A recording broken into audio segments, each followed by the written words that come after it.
Hi guys, సూటిగా ఒక్క మాట చెప్పాలనుకుంటున్నాను. తల్లి, తండ్రి, గురువు, దైవం అంటారు. ఇందులో తల్లి, తండ్రి దైవంతో సమానం. తల్లి, తండ్రి కావచ్చు, అత్తమామ కావచ్చు, వాళ్ళని ఏ పరిస్థితిలోనూ కూడా నిర్లక్ష్యం చేయవద్దు.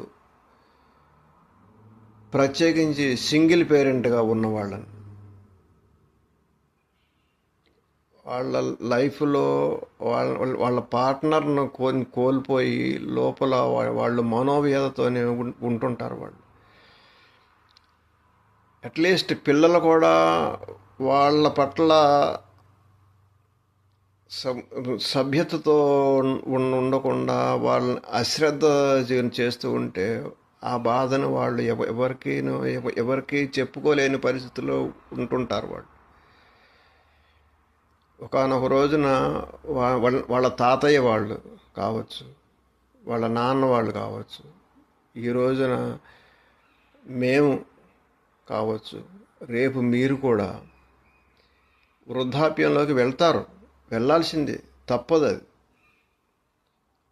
ఈ రోజున మీ పేరెంట్స్ని మీరు ఎంతగా కేర్ తీసుకుంటున్నారో వాళ్ళ పట్ల,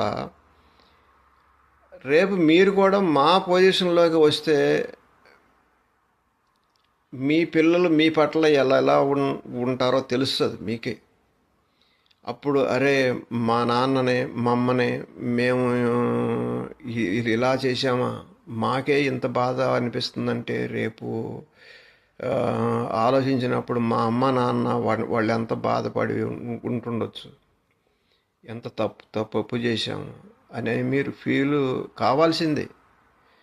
అందరూ అని కాదు, ఇట్లా మంచిగా చూసుకునేవాళ్ళు, ఎంతో వినయంగా చూసుకునేవాళ్ళు తక్కువ మంది ఉన్నారు. ఈ రోజుల్లో ఎక్కువ మంది తల్లిదండ్రుల పట్ల ఆసక్తిగా లేరు. ప్లీజ్ ప్లీజ్ ప్లీజ్ చేతులెత్తి మొక్కుతున్నా, చెప్పుకోలేరు వాళ్ళు. ఎవ్వరికి లోపల బాధపడతారు వాళ్ళు. ప్లీజ్ తల్లిదండ్రుల పట్ల నిర్లక్ష్యం చేయవద్దు. మీరు ఈ రోజున ఎంత చేశారో దీనికి ప్రతిఫలం రేపు మీకు వస్తుంది. అది గుడ్ కావచ్చు, బ్యాడ్ కావచ్చు. ప్లీజ్ ప్లీజ్ ప్లీజ్ తల్లిదండ్రులను